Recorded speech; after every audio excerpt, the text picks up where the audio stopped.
السلام عليكم ورحمة الله وبركاته، وكل عام ومصر كلها بخير والأمة الإسلامية بخير.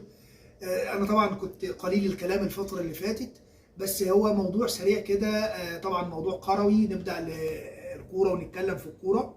أنا بس ليا سؤال لجمهور الأهلي. هو جمهور الأهلي زعلان ليه من إيقاف كهرباء؟ هو أنتوا جمهور بتاع مبادئ وقيم وأخلاق، ولا جمهور بتاع إيه بالظبط؟ أنا مش قادر أفهم.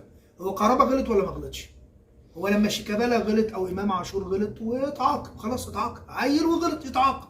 انتوا زعلانين ليه وخاربين الدنيا وبتتكلموا كتير ليه؟ هو بصراحه انا بدات يعني يجي لي شعور كده ان انا ما فهمش جمهور الاهلي. بدات احس ان في حاجه هنا. يعني مشكله جمهور الاهلي مش في قصه بطولات او كل برضه شويه نرجع نشتم في شيكابالا. طب ما انت هتشتمه هيشتمك ويقل منك، يبقى انت عايز يتقل منك يعني على طول. فاتمنى من جمهور الاهلي يبدا يفكر بدماغه، خلاص، ويعني ويرتقي شويه في حته الكوره دي، وعادي خلاص ما يتوقف كهرباء. وكهرباء ايه يعني؟ ما يام الاهلي هيفضل مليان لعيبه كويسين وفي لعيبه كويسين. بس الكلمتين دول بس عشان نعرف بس نصنف جمهور الاهلي، هل هو مع الاخلاق والمبادئ ولا هو ضد الاخلاق والمبادئ؟ السلام عليكم.